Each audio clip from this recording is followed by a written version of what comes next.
Late जाओ ना एक जगह।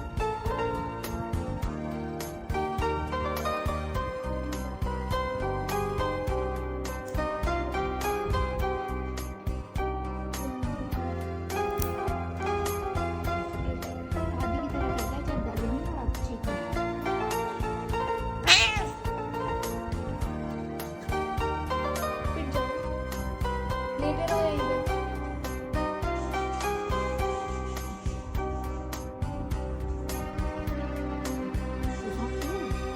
एक बचाओ